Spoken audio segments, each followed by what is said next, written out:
assim que ele entende. Vamos agora para a próxima pergunta. Quem escreveu para nós é a Fátima Gomes. O céu inteiro é o santuário de Deus. Essa doutrina adventista é satânica. Cuidado, gente. O evangelho é suficiente. Olhemos para Cristo somente. Então, na verdade, aqui não é uma pergunta, né? A Fátima fez ali uma observação, fez uma contestação. E Anderson, qual é o seu comentário? O que nós vamos explicar ou dizer para a Fátima? Bem, primeiramente quero agradecer a Fátima por ter assistido ao vídeo e deixado aí o seu comentário, ainda que seja um comentário de contestação. Todos os comentários enriquecem o nosso canal, os vídeos, são todos bem-vindos. Bem, em primeiro lugar, Fátima, o que temos a dizer é o seguinte: nós não acreditamos que o santuário celestial seja o próprio céu. Existe o céu dos céus, a sede do universo. Mas, dentro do céu, existe um lugar especial chamado de santuário celestial.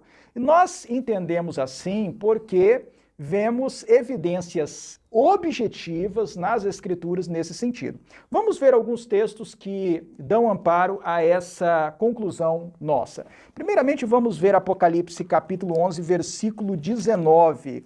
Diz aí, Tiago, esse texto, Apocalipse 11, 19. Abriu-se então o santuário de Deus que se acha no céu, e foi vista a Arca da Aliança no seu santuário. Isso, então Apocalipse capítulo 11, verso 19 diz o santuário de Deus que se acha no céu. Apocalipse capítulo 14, versículo 17 diz assim: então saiu do santuário que se encontra no céu outro anjo, tendo ele mesmo também uma foice afiada. Aqui também se diz santuário que se encontra no céu, não é o santuário que é o céu. Ou seja, céu é céu e santuário é santuário. São duas coisas, dois substantivos diferentes aqui no texto. Então, acabamos de mostrar dois versos nesse sentido. Temos também Apocalipse, capítulo 15, versículo 5.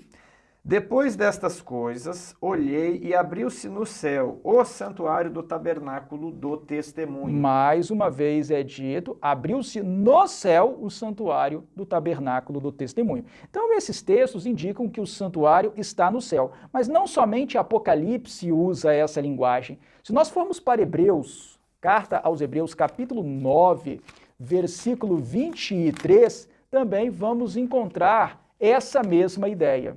Era necessário, portanto, que as figuras das coisas que se acham nos céus se purificassem com tais sacrifícios, mas as próprias coisas celestiais com sacrifícios a eles superiores. Então, Hebreus capítulo 9, versículo 23 fala que as coisas que na terra existiam, no santuário da terra existiam, eram figuras das coisas que se acham nos céus.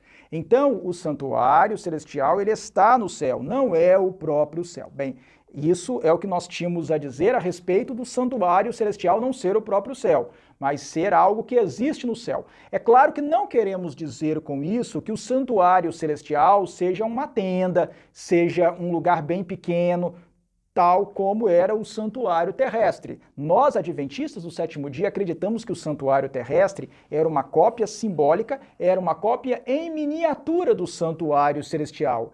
Trazia um modelo, uma representação do que é o santuário celestial. Não era uma cópia exata, com todos os detalhes, não era uma cópia com as mesmas dimensões do santuário celestial, era uma cópia em miniatura. E respaldando essa nossa conclusão, nós temos o texto de Hebreus, capítulo 9, versículo 11. Teria como ler para nós, Tiago, por favor?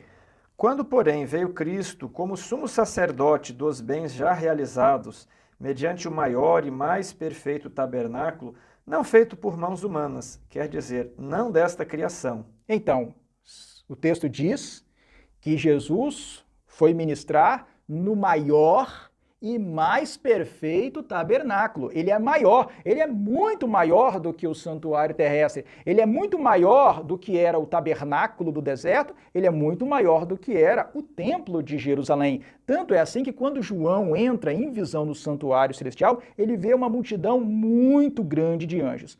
Além disso, eu quero destacar aqui a importância de nós falarmos do santuário celestial. Apocalipse é um livro que tem como ambientação, como pano de fundo, o santuário celestial. Todas as cenas proféticas mostradas a João se passam no santuário celestial. João foi levado em visão ao santuário celestial. Ele viu tudo da perspectiva de quem estava no santuário celestial. E ali no santuário celestial, ele viu 3 anjos voando pelo meio do céu, em Apocalipse capítulo 14. E nós, adventistas do sétimo dia, cremos que Deus nos deu uma tarefa, a tarefa de pregar ao mundo as mensagens daqueles 3 anjos de Apocalipse capítulo 14. O primeiro anjo, que aparece ali em Apocalipse capítulo 14, versículos 6 e 7, tinha um evangelho eterno para pregar aos que se assentam sobre a terra, e ele clamava às multidões: temei a Deus e dai-lhe glória, pois é chegada a hora do seu juízo, e adorai aquele que fez o céu e a terra e o mar e as fontes das águas. Essa é a primeira mensagem angélica. Ela chama atenção para o juízo. Nós cremos que nós recebemos essa tarefa, essa missão. Não porque os adventistas do sétimo dia sejam melhores que os outros, não é nada disso. Simplesmente recebemos uma tarefa, uma missão de apresentar as 3 mensagens de Apocalipse capítulo 14 ao mundo e de preparar um povo para estar em pé quando Jesus voltar, para estar santificado quando Jesus voltar. E por isso, conclamamos todos a reverenciarem a Deus, a temerem a Deus, porque chegou a hora do seu juízo. Nós acreditamos que esse juízo começou ao final das 2.300 tardes e manhãs, exatamente em 1844. Por isso dizemos, chegou a hora do seu juízo, a sua hora de juízo, a hora do juízo divino já chegou. E nós observamos em Apocalipse 14 que quando os 3 anjos terminam de apresentar as suas mensagens ao mundo, o que é que acontece? Vamos ver Apocalipse capítulo 14, versículos 14 e 15. Olhei e eis uma nuvem branca, e sentado sobre a nuvem um semelhante a filho de homem, tendo na cabeça uma coroa de ouro e na mão uma foice afiada. Outro anjo saiu do santuário gritando em grande voz para aquele que se achava sentado sobre a nuvem: toma a tua foice e ceifa, pois chegou a hora de ceifar, visto que a seara da terra já secou. Então vamos entender essa cena de Apocalipse 14. 3 anjos voam pelo mundo anunciando 3 últimas mensagens de advertência, sendo que na primeira mensagem se anuncia que o juízo já chegou o tempo do juízo. Depois que essas 3 mensagens são dadas ao mundo, João viu Jesus assentado sobre uma grande nuvem branca, e um anjo sai do santuário e diz para Jesus ceifar a seara da terra, porque o tempo para a colheita já chegou. Então nós vemos aí a importância do santuário, as decisões partem do santuário, as decisões divinas partem do santuário, depois que as 3 mensagens angélicas forem dadas ao mundo, depois que o mundo foi advertido da hora do juízo, que já chegou, o juízo que já está em andamento, Jesus receberá o comando de seu Pai para vir buscar os redimidos. Então, para concluir a resposta, nós enfatizamos muito o santuário, nós tratamos muito do santuário como adventistas do sétimo dia, não por uma devoção boba a um edifício, a um prédio, como também se nós tivéssemos uma devoção sem sentido pela Cidade Santa, pela Nova Jerusalém.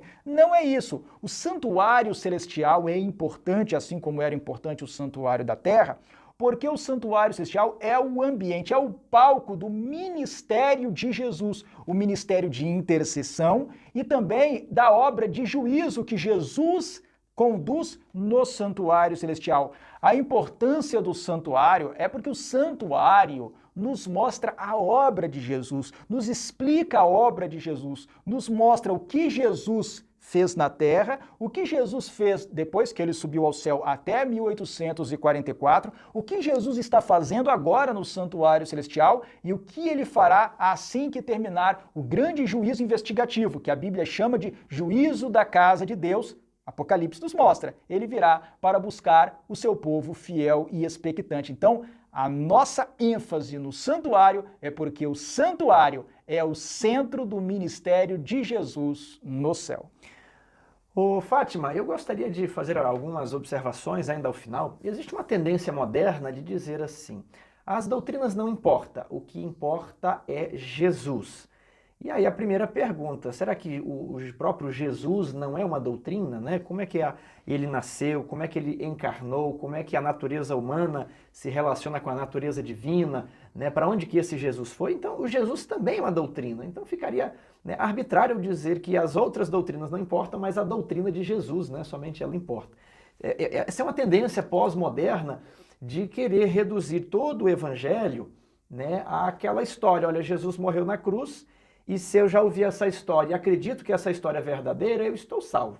Só que quando nós olhamos para a Bíblia, todas as escrituras apontam para Jesus. Então, o evangelho envolve muito mais coisas que apenas aquele dia que Jesus morreu na cruz do Calvário. Quando o homem e a mulher foram expulsos do Éden, foi prometido que a mulher teria um descendente, e esse descendente faria com que aquele casal voltasse para o Jardim do Éden. E aí você vê as linhagens da mulher sendo preservadas, você vê lá as linhagens do rei Davi sendo preservadas. Por que todas essas histórias? Porque foi dessa linhagem, da linhagem de Davi, da linhagem de mulher, que nasceria o Messias. Nós temos ali o santuário, o tabernáculo no deserto, que ocupa boa parte dos textos do Antigo Testamento, que eles, na verdade, são o Evangelho em miniatura. Então, o Evangelho não consistia, aqueles rituais do santuário, não eram apenas a morte do cordeiro, né? Existia o sacrifício de animais, esse sangue ele era aplicado no santuário, depois o santuário era purificado, havia um ciclo de 7 festas. Então, se o santuário era o Evangelho em miniatura, não é apenas morte de cordeiros de que fala o santuário, fala mais coisas. Depois nós temos a vinda de Jesus, o centro ali, né, a realização daqueles tipos, daqueles símbolos, e depois nós temos a ressurreição, Jesus vai para o céu, e o Novo Testamento mostra onde que Jesus foi. Estevão viu Jesus à destra do Pai, o livro de Hebreus diz que ele agora é mediador de superiores promessas, de uma superior aliança, e o livro de Apocalipse retrata coisas que acontecem no santuário, e ali, como foi citado, o texto de Apocalipse 14 fala que o anjo tinha um evangelho eterno para anunciar, e esse evangelho dizia: temei a Deus e dai-lhe glória, pois é chegada a hora do juízo. Então, Deus vai julgar os homens, Jesus Cristo vai voltar, ele vai levar os salvos para a nova terra, mas e o que será feito com os ímpios? Isso também é parte do evangelho. E aí, nos últimos capítulos do Apocalipse, a nova Jerusalém desce para a terra, os ímpios vão tentar invadir a cidade, mas sairá fogo da cidade, destruirá os ímpios, purificará a terra, e aí sim a humanidade volta para o Jardim do Éden. Então, essas boas novas do Evangelho, elas abrangem todo esse plano. Então, o santuário é parte das doutrinas bíblicas, e foi Deus que nos deu essa palavra, e Ele deseja que nós estudemos, né, o livro de Hebreus, de Levítico, de Apocalipse e de Daniel também. Um abraço para você, Fátima, ficamos muito contentes aí, continue participando conosco. E saudamos os nossos amigos. Até o próximo vídeo respondendo as perguntas.